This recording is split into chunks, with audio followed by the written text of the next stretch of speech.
Olá, meu nome é Everaldo Scandolara, sou diretor do Instituto Bertol e um dos hosts deste podcast. O podcast Conexão ESG é um projeto do Instituto Bertol e tem o patrocínio da Bertol Advogados e da Russell Bedford. Convido a todos para nos seguirem nas nossas redes sociais, Instagram, Facebook, o LinkedIn, e pesquisem lá por @Instituto Bertol ou simplesmente Instituto Bertol.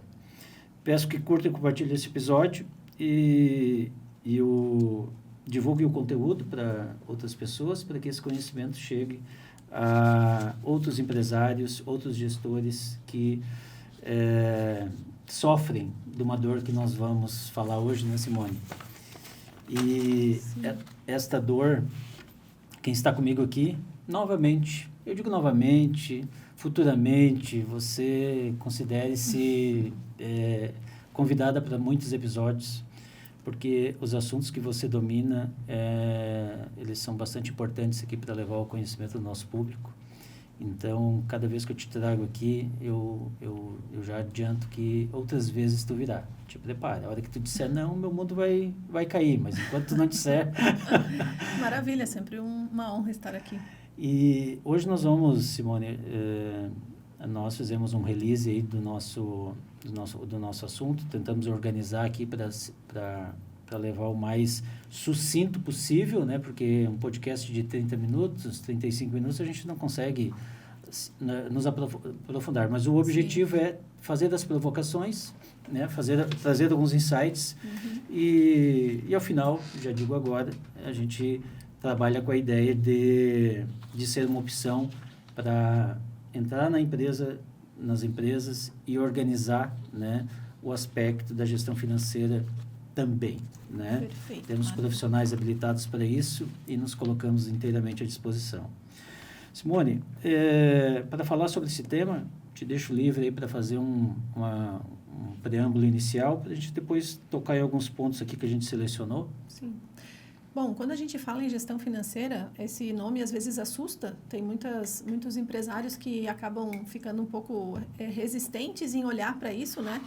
Só que a gente tem que sempre pensar o seguinte, que nós dependemos dos números para tomar boas decisões, né? Então, o financeiro ele acaba sendo o coração da empresa, porque sem condições financeiras, né? Sem dinheiro numa empresa, a gente não consegue evoluir. Eu não consigo fazer investimentos, eu não consigo contratar boas pessoas para pagar um salário melhor, eu não consigo ampliar minha área de vendas, enfim, né? Tem várias frentes onde nós precisamos atuar numa empresa para fazer ela crescer, só que a maioria das iniciativas que a gente vai fazer depende de dinheiro. E por isso que o financeiro é o coração da empresa. E eu gosto sempre de dizer que o empresário ou o gestor que nos acompanha aqui, ele não precisa ser um gênio em finanças, né? Mas ele precisa saber olhar para alguns números que são estratégicos para o negócio. Então, talvez ele não seja a pessoa que vai operacionalizar o financeiro, que vai fazer ali o dia a dia, o contas a pagar, o contas a receber. Muitas vezes, né, ele tem pessoas fazendo isso por ele, mas ele tem um papel fundamental que é o de acompanhar os números da empresa dele. E não precisa dominar a questão de finanças, não precisa ter uma pós-graduação em finanças para saber olhar para isso. Porque a gente tem algumas ferramentas dentro da gestão financeira que nos dão informações super importantes e relevantes de uma forma até muito simplificada. Então, esse aqui é o início, eu acho, para a gente colocar a ideia de que se o empresário não gosta, não tem afinidade com essa parte, ele pode delegar essa atividade, mas ele tem ainda um papel, tem uma parte do papel dele que precisa ser feita, que é esse acompanhamento. E Simone, eu digo me ajuda até porque os empresários já sabem, os que não sabem a gente aproveita para levar esse conhecimento. Se não faz parte do core business da empresa, se isso não tem a relevância, né, ele pode terceirizar. Sim, sem dúvida. Hoje tem escritórios de contabilidade que, além de todo o trabalho contábil, né, que é feito por questões de cumprimento da legislação, né, tem escritórios especializados em fazer o BPO financeiro. Exato. Né, serviço. Sim. Traduzindo aí num bom português, terceirizando setor financeiro.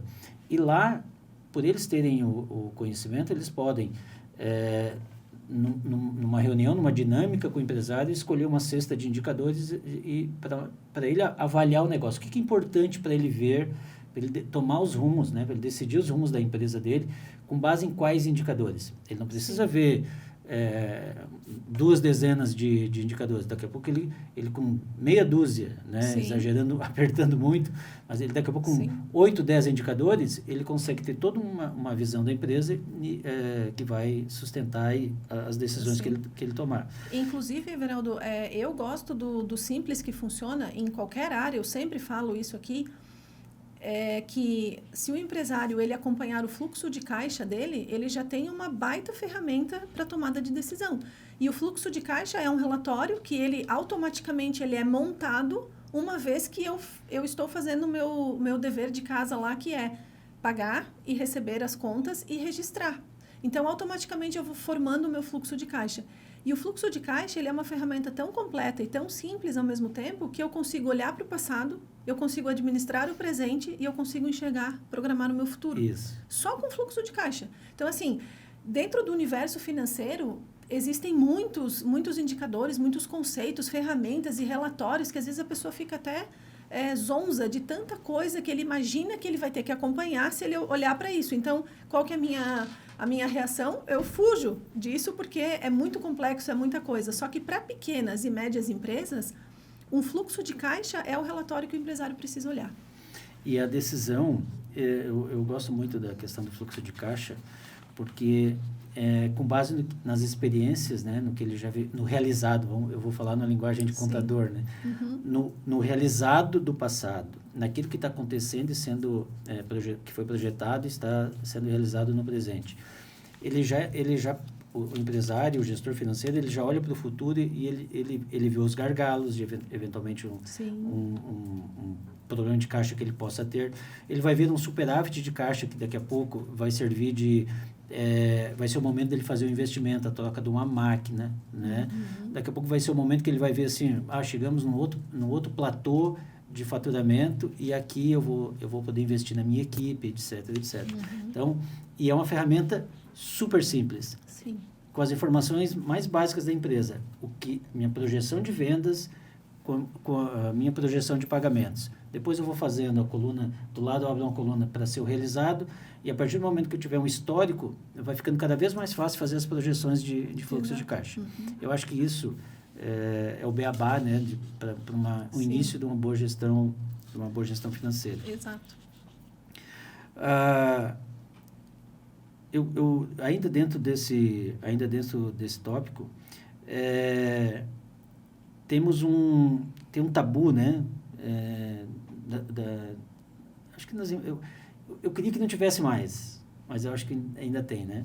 Aquele tabu assim do empresário, do pequeno empresário, do médio empresário, ele soltar as rédeas do financeiro para alguém que tenha o conhecimento apropriado, as habilidades apropriadas e que faça o manejo de ferramentas que entregue para ele o que ele precisa olhar.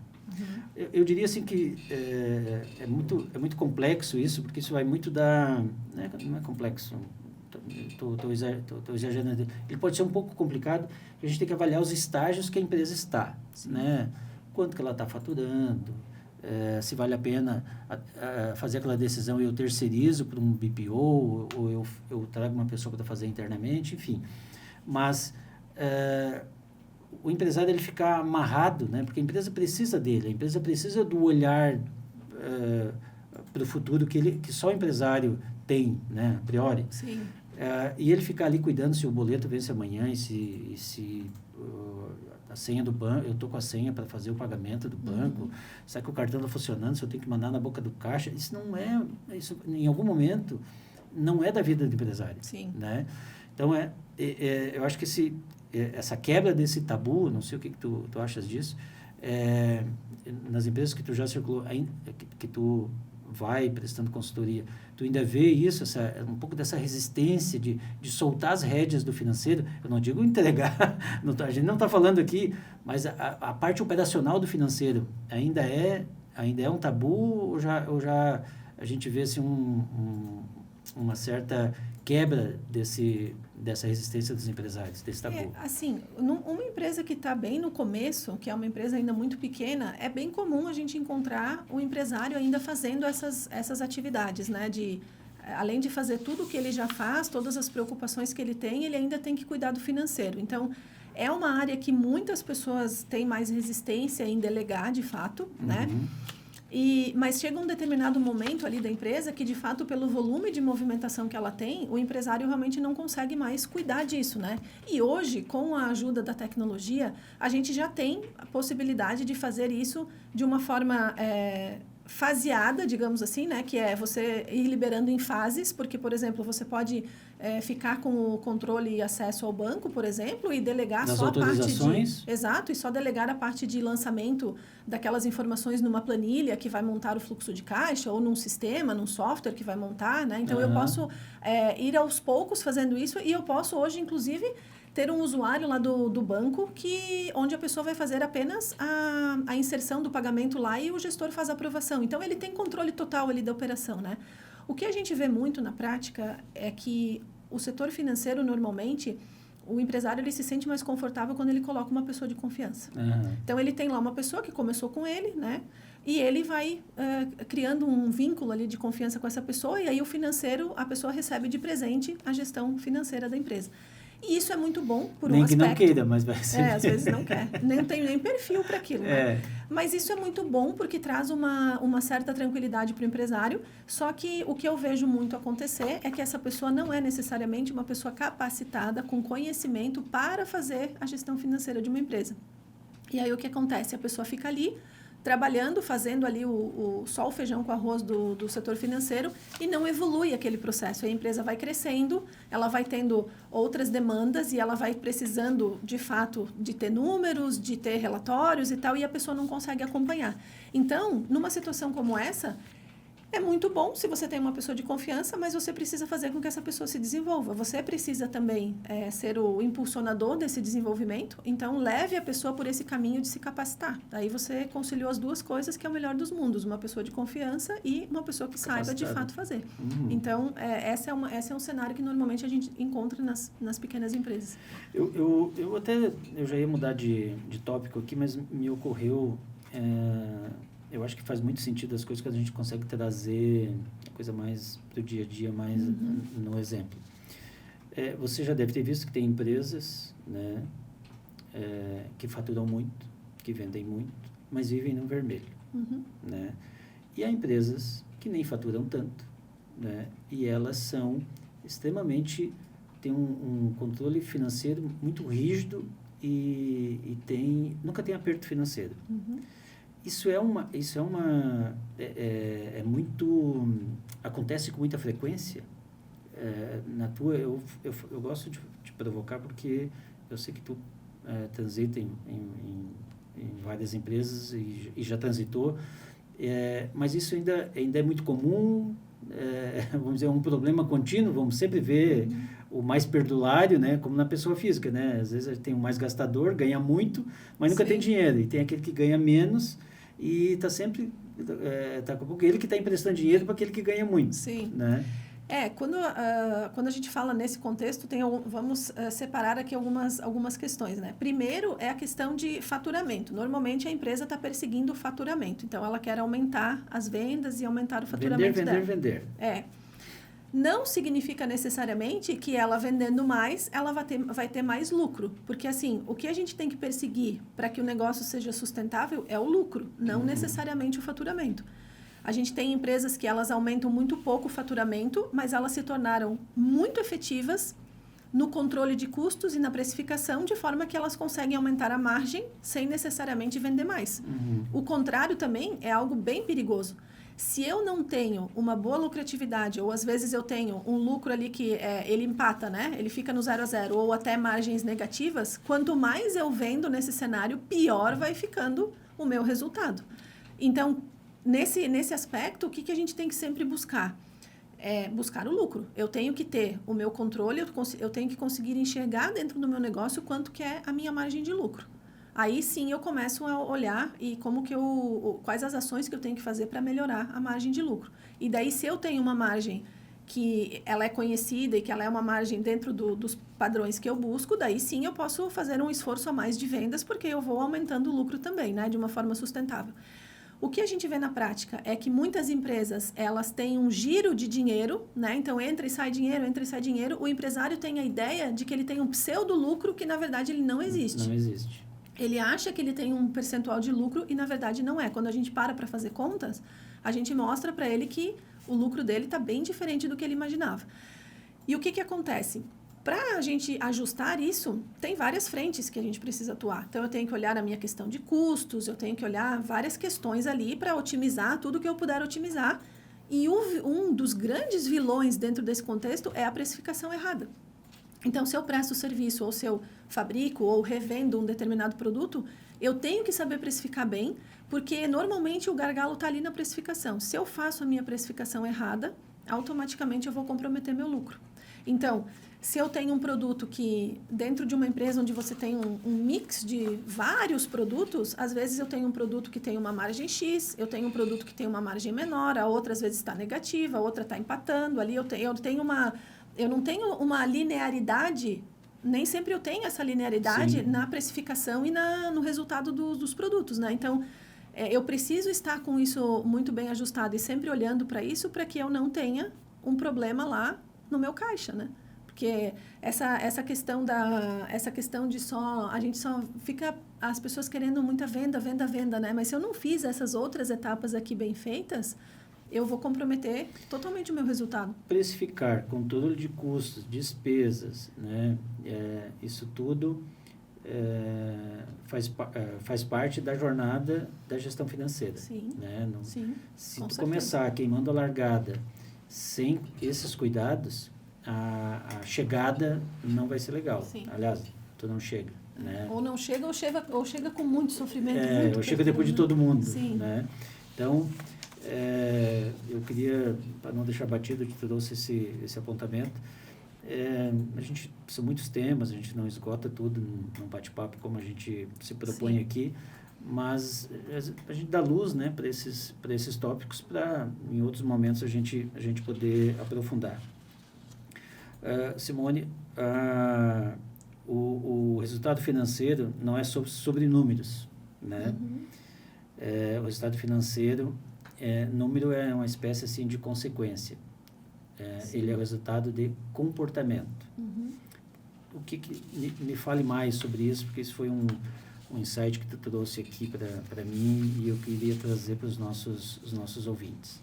Bom, nesses anos todos, fazendo consultorias e mentorias financeiras, Everaldo, eu percebi o seguinte, eu dividi em três, eu criei uma teoria para explicar isso de uma forma mais didática possível para que as pessoas entendam, né? E se conscientizem em quais pontos aonde que ela precisa atuar de fato, né? Uhum. E eu chamei de teoria da postura financeira, porque o que acontece? Eu tenho 3 elementos que fazem parte dessa teoria. O primeiro deles é o conhecimento. Então, assim, se eu sou uma pessoa que atuo na gestão financeira de uma empresa, eu preciso ter minimamente um conhecimento de como que eu vou organizar uma rotina financeira e como que eu vou analisar o resultado da minha empresa, como que eu vou acompanhar ali os principais números. Eu tenho que ter um conhecimento mínimo para fazer isso.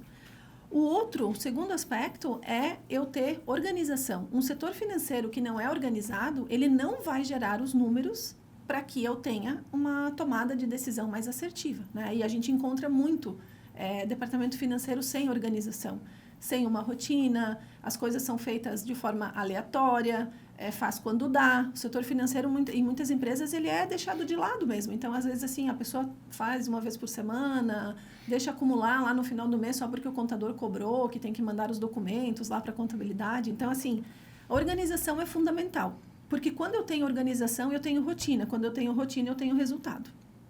E o terceiro ponto, que eu chamei daí da postura mesmo, é o comportamento do gestor, do empresário, em relação ao dinheiro. Os 2 primeiros... A pessoa física. A pessoa física. Pessoa física. O que acontece? Nos 2 primeiros, se eu, como empresário, não tenho habilidade, não gosto dessa área, se eu não me identifico com isso, eu consigo delegar.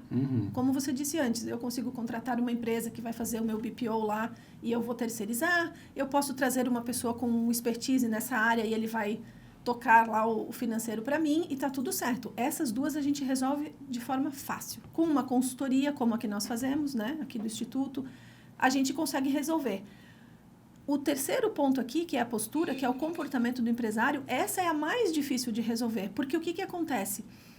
Se o empresário ele não tem uma boa postura em relação ao dinheiro, que começa na pessoa física, não necessariamente na empresa, porque... Sim, mas acaba afetando, né? Sim, tá totalmente ligada, né? Mas essa postura, ela diz muito sobre como você encara a questão do dinheiro, como você se relaciona com o dinheiro. Então, vou trazer alguns exemplos aqui. Normalmente, quando eu chego numa empresa que ela já tem uma estrutura financeira organizada, eu encontro um empresário que ele é organizado na vida pessoal também. Ele já tem uma estrutura, ele se preocupa com dinheiro, ele se preocupa onde ele investe, ele está olhando para custo, ele está preocupado com isso também. Então, ele traz para dentro da empresa. Quando eu tenho uma empresa que está muito desestruturada, eu olho para a pessoa física e eu já encontro lá uma pessoa que não sabe administrar a sua situação financeira. E isso acontece se ele for CLT, se ele for PJ em alguma empresa ou se ele for um empreendedor de fato, né? Porque isso é perfil, é comportamento. E aí, quando eu tenho essa pessoa que tem esse comportamento que não é um comportamento adequado para as finanças, a gente tem aquelas questões clássicas, né? O empresário que mistura a conta da pessoa física com a pessoa jurídica, ele sai com o cartão da empresa na carteira e ele sai, ele vai jantar e ele compra as coisas dele tudo com o cartão da pessoa jurídica, porque lá na empresa tem dinheiro, então eu vou gastar. Olhou o saldo às 4 horas da tarde, viu que tinha dinheiro e saiu. Sim, resolveu fazer um investimento, resolveu trocar um carro, resolveu comprar uma viagem. Então, esse empresário é o clássico empresário que faz essa mistura. E aí, sempre que eu falo sobre isso, porque isso é uma coisa batida, né? Clichê falar sobre isso. Sempre que eu falo, eu gosto de trazer o seguinte argumento. Não é porque o contador vai encher a paciência dele, porque ele está misturando tudo, que o contador faz isso, né? Fulano, não faça isso, olha só, tua contabilidade vai ficar completamente desestruturada, né? Não é por causa disso, não é por causa da questão que ele complica a vida de quem está operacionalizando o financeiro, que também é verdade, o pessoal do financeiro reclama muito. O teu fluxo diz que, vamos dizer que minimamente tem um fluxo, aqui vai ter dinheiro, no belo dia, naquele dia não tem dinheiro. Não tem mais. O que aconteceu? Né? Então, o pessoal reclama também, né? Mas o meu argumento é outro. O meu argumento é o seguinte, se você faz isso, você está tirando mais dinheiro da empresa do que ela pode te pagar. Então, o que acontece? O empresário começa a se acostumar com um padrão de vida, ele começa a se acostumar de uma forma que a empresa dele, a longo prazo, não vai comportar. Isso é muito comum. Então, ele mistura todas essas contas, faz uma salada ali de dinheiro, porque às vezes ele é o único sócio da empresa, então eles confundem muito isso, né? Mas a empresa é minha, mas o dinheiro é meu. Ok, o dinheiro é seu. Só que o dinheiro da empresa, ele precisa ser administrado e isso precisa ser feito a médio e longo prazo, porque a empresa vai continuar, né? Ela precisa se sustentar a longo prazo. Então, a gente precisa ter esse capital na empresa. Então, literalmente, muitas vezes, é o próprio empresário que está saqueando a empresa, né? Uma palavra muito, muito ruim falar, mas é verdade. Ele fica tirando mais dinheiro do que a empresa pode pagar e aí, daqui a pouco, essa conta vai chegar. Né? Daqui a pouco ele está pegando empréstimo, daqui a pouco ele está deixando de pagar algumas contas porque ele está retirando mais dinheiro do que ele deveria.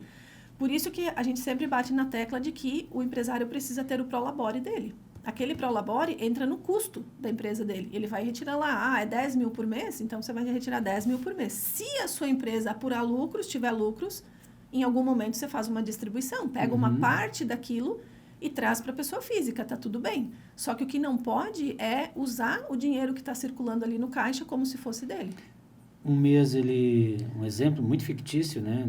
Ele pega 10x, no outro mês, essa minha demanda agora é 15x, no outro vai ser 30x, mas a empresa ela está preparada para pagar o 10x. Exato. O custo dela, o fluxo de caixa foi estruturado para 10x, então essa oscilação não é bom. Então, eu digo assim, às vezes o empresário ele tem que fazer igual o uma pessoa física na vida normal faz. Nós vamos fazer um churrasco esse final de semana? Não, porque é final do mês, não caiu o dinheiro na conta ainda. Mês que vem, na virada do mês, a gente faz o churrasco, porque daí eu já recebi o meu prolabore da empresa. Sim. E, inclusive, Everaldo, essa questão da organização, olha o que acontece. O prolabore do sócio, ele entra no custo do produto ou do serviço que ele vende. Sim. A distribuição de lucros, não. A distribuição é aquilo que sobrou. Aquilo ali não entra no custo. Então, se eu tenho um prolabore que todos os meses eu retiro 10 mil lá, ele está no meu custo, ele entrou na minha precificação. Aquele valor está sendo pago pelo produto que eu vendo. Só que se eu tiro esse mês 10, como você disse, no outro mês eu tiro 20, daqui a pouco 30, daí voltei para os 10, daqui a pouco é 40, quando eu tenho essa desorganização aqui, eu não consigo colocar esse valor dentro da minha precificação. E aí, muitas vezes, eu acabo manchando o meu resultado por conta dessa desorganização. E aí o resultado, que poderia ser compartilhado com o sócio lá uma parte, no final do fechamento do exercício, e muitos empresários decidem, eu não quero nada, eu quero reinvestir no negócio, vai ficar por um negócio, a minha empresa vai ficar maior, para o ano que vem ela gerar mais lucro, ela contratar mais pessoas, ela gerar mais negócios, ele pode tomar essas decisões lá no final. Só que para isso, ele tem que pagar o preço. E o preço é a disciplina. Sim. É a disciplina, é o comportamento. Tu usa aqui a palavra postura, né? É Sim. ter a postura. Eu também tenho limites. Se os meus colaboradores têm limites por questões financeiras, qualquer outra pessoa tem. Sim. O empresário, ele também tem. Ele não virou... eu acho que até os bilionários têm limite. Por que um empresário de uma pequena empresa não vai ter limites? Sim, né? Sim. As empresas que têm sucesso, Everaldo, sejam elas pequenas, médias ou grandes, se você pegar, elas têm essa organização e o empresário tem essa postura de organização, de controle do dinheiro em relação ao dinheiro. Então, assim, você pode estudar qualquer empresa que tenha sucesso, você vai encontrar um empresário que tem essa consciência, ele tem esse comportamento positivo em relação ao dinheiro. E, Simone, eu sei que tu defende que essas competências elas têm que estar juntas, né? Sim. Porque não adianta competência e postura sem organização. O que a gente consegue? A gente tem um desorganizado inteligente, que eu chamei aqui. E se a gente tiver organização, mas competência, mas não tem postura? Aí a gente tem o que eu chamo de executor cego. Que legal. Porque assim, eu tenho organização e tenho competência, então eu sou um bom executor, né? Mas eu estou navegando num rio ao sabor do com vento. uma venda, porque se eu não tenho postura, eu não vou saber como agir com os números. E aquele outro perfil, tem a postura, tem a organização, mas não tem a competência? Daí ele é aquela pessoa que eu chamo de cuidador moroso. Ele é cuidador, mas ele demora, né? Porque não tem as informações. Ele tem a postura, ele tem a organização, mas ele não tem competência. Então, assim, se falta conhecimento, né? Competência entendida aqui como conhecimento, ele não sabe tomar as melhores decisões. Então, ele vai demorar muito para fazer aquilo funcionar. Então, o mundo ideal é uma equação equilibrada que os três arquétipos estejam presentes. Sim. Daí a gente tem o líder do dinheiro. Daí ele é aquele empresário que ele sabe liderar o dinheiro dele. Ele sabe liderar o dinheiro da empresa. Liderar, né, que é fazer orquestrar tudo isso da melhor maneira possível. Muito bem. Simone, uma perguntinha fácil. Eu gosto só de fazer perguntas fáceis. Como começar a organizar o financeiro na prática? Olha só, não, mas eu te trouxe aqui para te responder só isso. Não. Mas esse é o básico que funciona para todo mundo, né? E é por onde a gente começa justamente, né? Quando a gente vai estruturar o financeiro de uma empresa, a gente precisa separar o que é conta pessoal de conta da empresa, né? Então, a gente faz essa separação justamente para começar a dar essa visibilidade que eu falei.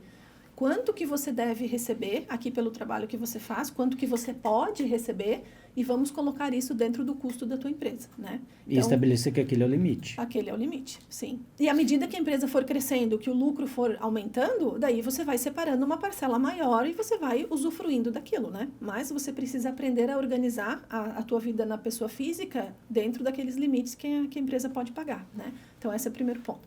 O segundo ponto é registrar todas as movimentações da empresa. Então, todas as entradas e todas as saídas de caixa precisam estar registradas, seja numa planilha, seja num software, seja em qualquer ferramenta que você puder usar, você precisa registrar, porque é esse registro que vai formando o fluxo de caixa que nós falamos, né? E aqui ingressa o papel super importante da contabilidade, né? Sim. Contabilidade estruturada ajuda muito nesse processo. Dentro dos processos que a gente cria para uma empresa, Everaldo, a gente sempre cria toda essa estrutura do financeiro visando a contabilidade. Porque o que acontece na prática? No financeiro você pode fazer tudo, você pode fazer qualquer ação ali, um documento que não veio muito certo, está mais ou menos e tal. No financeiro aceita tudo. Só que o problema vai bater aonde? Lá na contabilidade. Então, quando a gente constrói toda a rotina, que é o passo 3 aqui, que é ter uma rotina estruturada, operacional ali para o financeiro, né? Quando a gente constrói essa rotina, a gente sempre constrói porque a última etapa do funil é a contabilidade. E o que acontece na prática? As empresas, elas negligenciam muito, principalmente as menores, a questão da contabilidade, mas a verdade é que é o seguinte, se você quiser vender sua empresa, se você bater na porta do banco pedindo um empréstimo, ele não vai pedir o teu fluxo de caixa, nem a tua planilha financeira. Ele vai pedir o quê? O teu balanço, o teu faturamento assinado pelo contador. Exatamente. Então, quando a gente constrói tudo isso vinculado com a contabilidade, a gente tem realmente a sinergia entre as duas áreas, porque é a contabilidade que vai responder oficialmente pelo teu negócio, né? E para isso, né, como apoio, como suporte, você defende, né, que pode ser planilhas bem estruturadas, planilhas, o velho bom Excel, né? Pode ser, hoje tem inúmeros aplicativos e softwares dos mais variados custos para atender os mais diversos portes de empresas. Então, eu, não querendo fazer a cabeça de ninguém, eu acho que partir para um software começa com o que está no custo da empresa, mas um sistema, ele ajuda muito nesse processo. Sim. As coisas estão muito velozes e a troca de informações entre o que tu faz no teu dia a dia financeiro com a contabilidade, que todos precisam de uma contabilidade, ela precisa ser muito rápida, para essa informação voltar na mesma velocidade, para te sentar e tomar as decisões com base naqueles indicadores que tu consegue obter a partir da contabilidade e a partir das informações do financeiro, porque uma coisa, tu pode trabalhar com as informações que vêm lá da tua DRE, do teu balanço, e tu também pode trabalhar com as informações operacionais do teu dia a dia no financeiro. Não são excludentes, elas se complementam. Exato. Né? Hoje, Everaldo, só fazendo um parênteses, a tecnologia está muito acessível, muito mais do que antigamente. Hoje, para você ter uma ideia, você consegue, a partir de R$150 por mês, ter um software que você usa para tudo. Você pode emitir nota, você pode fazer teu controle de orçamento, fazer tua movimentação financeira. Ele já gera a tua DRE, já gera o teu fluxo de caixa, gera outros relatórios. Se conecta com o banco, então você pode integrar tudo, pode mandar a tua movimentação para o banco, trazer ela de volta de forma automatizada. Isso economiza, além de te dar todas essas informações em tempo real ali, você também economiza tempo de quem está operacionalizando, né? E muitos que nos ouvem aqui já garanto que já fazem isso. Tudo, o resumo disso tudo aparece lá no celular dele, no aplicativo do banco, que ele tem para pagar no dia. Ele, talvez no e-mail, recebeu um relatório lá para fazer uma conferência. Ele olha, bateu aqui, autoriza, está feito o pagamento com segurança. Né? Hoje está muito fácil, Everaldo, de operacionalizar e de estruturar uma gestão financeira. Eu peguei um cliente no final do ano passado que ele estava sem gestão financeira aqui fazia tempo. Então, ele estava só cumprindo aquilo que o contador cobrava dele, né? O restante estava ficando tudo de lado. E a gente conversando e tal, ele falou, eu preciso contratar uma pessoa. Aí eu olhei para o cenário deles e tal e falei, olha, eu acho que uma pessoa em 2 horas faz o financeiro de vocês, 2 horas todo dia, né? E a gente aplicou lá a rotina, construímos, fizemos tudo. Ela demora 1 hora hoje para fazer toda a rotina financeira dele e ele estava com isso parado. Ele só compartilhou um recurso que ele já tinha na empresa, não precisou contratar, sabe? Na cabeça dele, ele ia ter que contratar uma pessoa só para cuidar do financeiro e tal. que é um custo alto, né, para uma empresa pequena, a gente equacionou tudo e fizemos isso através de ferramentas e tal. Então, tá muito fácil. Tá muito Só fácil. precisa dessa boa vontade para... E esse ativo, né, que é finito, que é o tempo, né, a gente recebe Sim. 24 horas por dia, mas elas terminam, só vamos receber 24 no próximo dia. Se não forem bem usadas, né, é custo para a empresa. Aí, aquela coisa que a gente fala, né, que as pessoas precisam se desenvolver. Mas como vão se desenvolver se ficam, desculpa o francês, ficam patinando em velhos problemas das 8 às 18 horas. Sim, né? sim. Não tem. E uma simples consultoria, eu não digo simples, né? Porque a gente tem que valorizar o nosso trabalho. Às vezes um chamamento de um consultor lá dentro organiza, entrega as coisas redondas e o empresário encontra a paz que ele precisa para gerir o seu negócio. Sim. É que o olhar de fora, né? A gente sempre tem mais ideias para dar quando a gente está olhando o problema do outro, né? Então, trazer alguém de fora tem essa vantagem que ela tá neutra no processo e vai trazer uma experiência ali, né? E dinheiro organizado é liberdade, controle financeiro é decisão estratégica. Então, esse é um fechamento para esse nosso tópico. Sim. Tudo isso, né, Simone e ouvintes, está dentro do G de governança, da sustentabilidade. Nosso podcast é um podcast sobre práticas ESG. E a sustentabilidade da empresa faz parte dos objetivos da governança. Então, Sim. é um assunto que a gente traz aqui dentro do podcast, que ele é sobre práticas ESG, e esse link que a gente traz é com a governança. Vamos em direção ao nosso encerramento aqui. Passou tão rápido, né? A gente tenta fazer usar o tempo da melhor forma possível. Quando vê, já foi. Esgotamos o tempo. Então, pequena recapitulação do que nós tratamos aí. Gestão não é um bicho de 7 cabeças. Gestão financeira não é um bicho de 7 cabeças. Muito embora possa ficar. Se ficar relegada a um segundo, terceiro plano, vai virar uma gigantesca dor de cabeça. Bom, põe em xeque até a continuidade da empresa. Com postura, organização e conhecimento, tudo muda. É os três ali, o que nós falamos anteriormente. Esse tripé, né, esses pilares, eles têm que estar juntos e eles dão uma sustentação para o equilíbrio de uma boa gestão financeira. Permite cuidar melhor das pessoas e fazer escolhas sustentáveis. Né? Então, não esgotamos nesses 3 aqui, mas eu diria que são 3 bons motivos para ter uma boa gestão financeira. Eu já vou fazer um convite aqui, Simone, para a gente, do nosso próximo episódio, eu queria te convidar já para ele. E o tema escolhido é Governança na Prática para Pequenas e Médias Empresas. Tá? Como criar uma estrutura e previsibilidade sem virar uma burocracia. Te prepara. Ó, ouvintes, não percam esse. A gente tem um desafio para desmistificar essa complexidade, né? E trazer algo que seja aplicável e factível para as empresas. Né? É isso aí.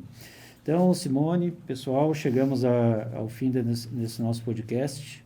A nossa intenção aqui era trazer alguns insights, algumas provocações sobre o tema gestão financeira. Não se esgota aqui. Mas digo a vocês que, para saber mais, né, e entender mais desse processo, o Instituto Bertol se coloca à disposição para, eventualmente, nós debatermos melhor esse assunto, fazermos aí um trabalho de consultoria que vai trazer essa paz e essa tranquilidade no aspecto da gestão financeira. Temos ao nosso lado uma profissional 5 estrelas aí, que é a Simone, e para nós seria valioso, né, demonstrar para os empresários aquilo que a gente pode fazer. Faço um convite especial que curtam e compartilhem esse conteúdo, porque assim o YouTube vai levar ele a outras pessoas, e conhecimento compartilhado é conhecimento que gera valor. Muito obrigado pela sua audiência, obrigado pela sua presença aqui, Simone. Obrigada, foi uma honra. E até o próximo episódio. Até. Tchau, tchau, bye, bye. Tchau, tchau.